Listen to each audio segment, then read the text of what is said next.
இந்த பிள்ளைகளை வச்சு தகப்பனை கர்த்தர் நியாயம் தீர்க்கிறார். என்ன? ஆனால் பிள்ளைகள் மீது சாபம் வர பண்ணுகிறது. அறிந்திருந்தோம். அப்படி என்னைய இந்த மாதிரி காரியத்திலலாம் நம்ம ஈடுபட்டால் என்ன சாபம் வரும்? சபை இதை தெரிந்திருக்கணும். தெரியாது இருக்காது, தெரிஞ்சிருக்கும், ஆனால் சொல்லாது இருக்கும். ஏன்னா அடுத்த வாரம் வரமாட்டான்.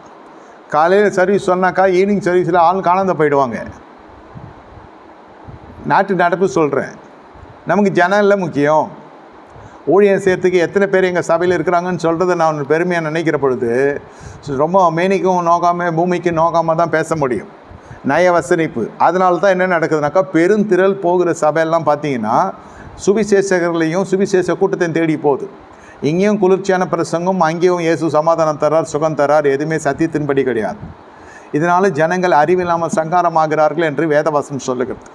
நீ வேதத்தை கேளாதபடி வேலத்தை வெறுத்தாய், நீ ஆசனாதபடி நானும் உன்னை வெறுத்து விடுவேன். நீயும் கேட்கறது கிடையாது, எவனையும் கேட்க விடுறதும் கிடையாது. சபையிலே முழங்க வேண்டிய சத்தியங்கள் என்று சில காரியங்கள் சபைக்குள்ளே தான் பேச முடியும். விசுவாசிகளுக்கு வந்து சேர வேண்டிய ஊட்டமே அதுதான், ஆவிக்குரிய மன்னாது. அதனால தான் வேதம் சொல்லுகிறது, மனுஷன் அப்பத்தினால் மாத்திரமில்லை தேவனுடைய வாயிலிருந்து புறப்படுகிற ஒவ்வொரு வசனம் பிழைப்பான். சங்கீத புஸ்தகத்தில் வாசிக்கிறோம் 107:20, அவர் தம் வசனங்களை அனுப்பி அழிவுக்கு விலைக்கு குணமாக்குகிறார். யாருக்கு? தம்முடைய ஜனத்துக்கு. அது புறஜாதிகளுக்கு அது சுவிசேஷ கூட்டங்கள் இருக்கிறது.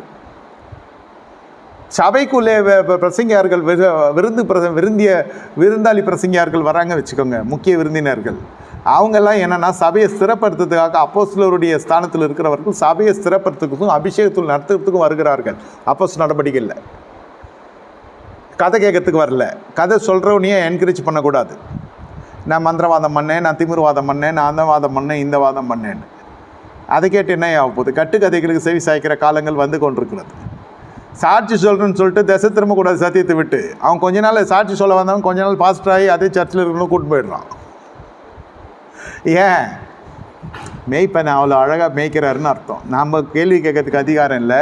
இதில் பாதிப்புக்குள்ளாவது என்ன? மேய்ப்பன் ஒரு விதமாக பாதிக்கப்பட்டுறான். ஆடுகளும் தவறான ஒரு போதனைக்குள்ளே வந்துடுது. பிள்ளைகள் மீது அப்படி என்ன சாபம் வருகிறது? என்ன சாபமெல்லாம் வரும்? என்ன சாபமெல்லாம் இந்த மாதிரி பாலியல் சர்ச்சையில் போனால் வரும்? அது தெரிந்து கொள்ள வேண்டிய சபை. அதுக்கு தான் இந்த காரியத்தை முதல் பகுதியிலே நான் பேசுகிறேன். என்ன சாபம் வரப்போகிறது? என்ன சாபம் வரும்? இந்த மாதிரி கள்ள தொடர்பில் இருக்கிற பிறனுடைய மனைவியாக இருக்கட்டும், பிறனுடைய புருஷனாக இருக்கட்டும், அதை திருடி கொள்கிறவர்களுடைய வாழ்க்கையில் என்னென்னலாம் நடக்கும் என்பதை, என்னெல்லாம் நடக்க போகிறது என்பதை நான் உங்களிடத்தில் வேத வசன நத்தாட்சியோடு சொல்ல விரும்புகிறேன்.